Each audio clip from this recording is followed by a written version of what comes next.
started. Matthias from, what country is that? Colombia.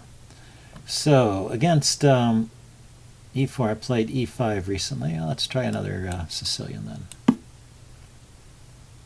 I'm due for either a French or a Sicilian. Yeah, Sicilian it looks like. Okay, this is going to be a...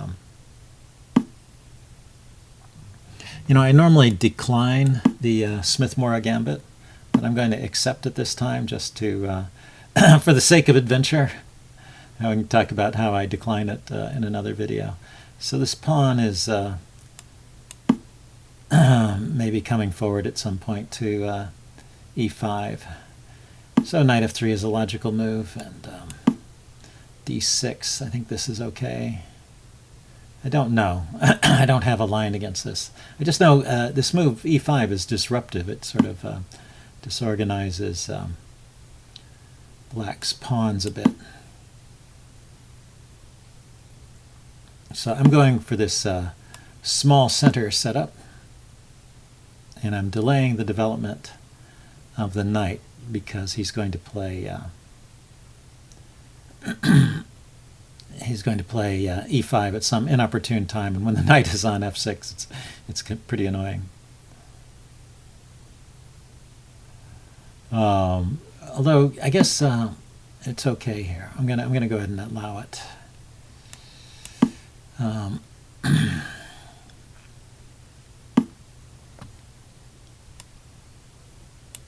The main trick is, yeah, he puts a rook on the d file, so it's opposite the queen. And now, so now d5 is possible. e5 is possible now. So if I play pawn to e5 instead,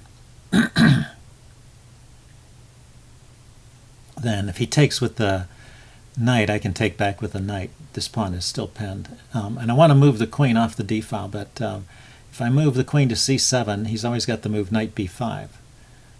So it's not so easy to just simply move the queen out. And obviously can't go to b6 because of the bishop. Queen a5 maybe was possible. Perhaps it was.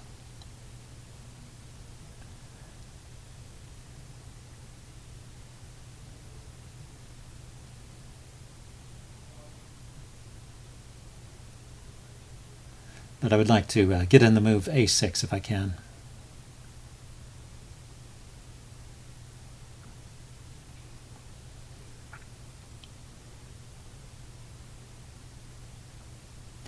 A lot of times in the Smith-Morra gambit, you end up giving the pawn back just to get out of trouble. But yes, white gets good, easy development. Good squares for his pieces. Right, so that gave the pawn back. So let's unpin so his knight has to move.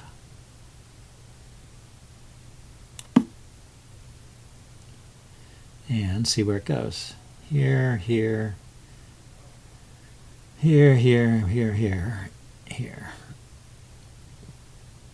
Probably back to f3.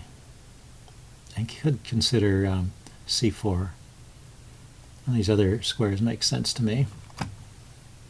I don't believe there's a real sack possibility on f7 just now. Yeah, so that's fine. And this pawn is not really loose. So where do I want to develop my light squared bishop? I have the bishop pair. I've given up a pawn. Well, he gave up a pawn, I gave it back, so the material is even, and I have the bishop pair because he gave up a bishop to take my knight here. So this should be okay. I'm going to play a5 to threaten the move bishop a6 here, skewering the queen and the rook.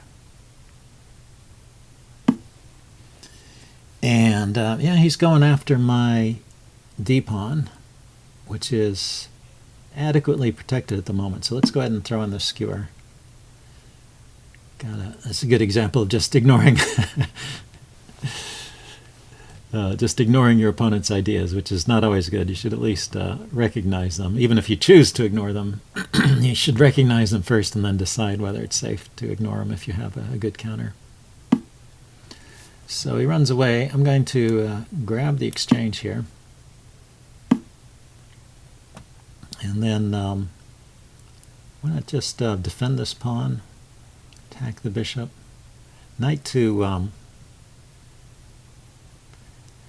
knight to h5 hits the bishop and would drive it off of this diagonal, I believe.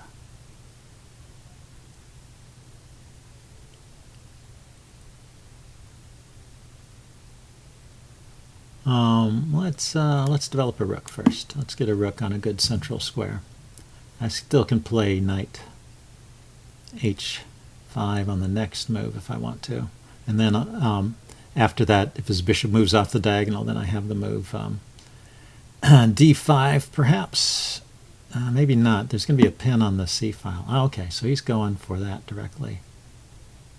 That's okay. I think an exchange like this favors me. He can pop a knight into, because of the pin, he can play knight to b5 or knight to d5 here. Maybe that's his idea. So let's go with the attack on the bishop. He set up a discovered attack on my queen, so I need some counterattack. So knight takes f7, knight takes bishop, knight takes rook, rook takes rook. It's getting complicated. Oh, he takes the rook first. Still should be okay, right? Knight takes f7, knight takes bishop, knight takes rook, queen takes rook. It's still two pieces for a rook and a pawn. Should be good. Knight to d5, hitting the bishop. And I can play bishop to, I can just play rook takes knight.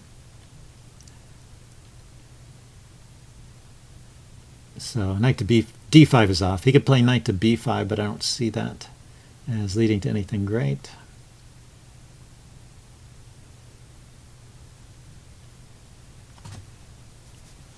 Yeah, it's a very tactical opening. It's I don't like to play against it. I usually play the method of declining it, going into a version of the Alapin Sicilian, the c3 Sicilian, by just playing knight f6 instead of taking the pawn.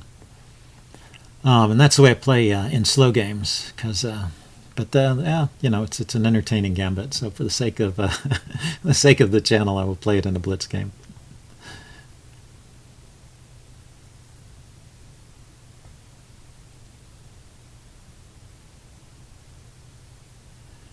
Okay, what's he playing now? Yeah,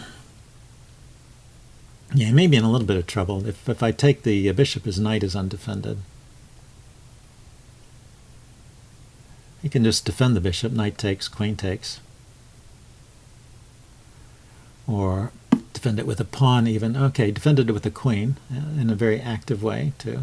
So I'm going to just grab that bishop, and he's not mating me here on I hope he's not mating me here on I should have checked that a little better. I have a check here. No, his knight is defending.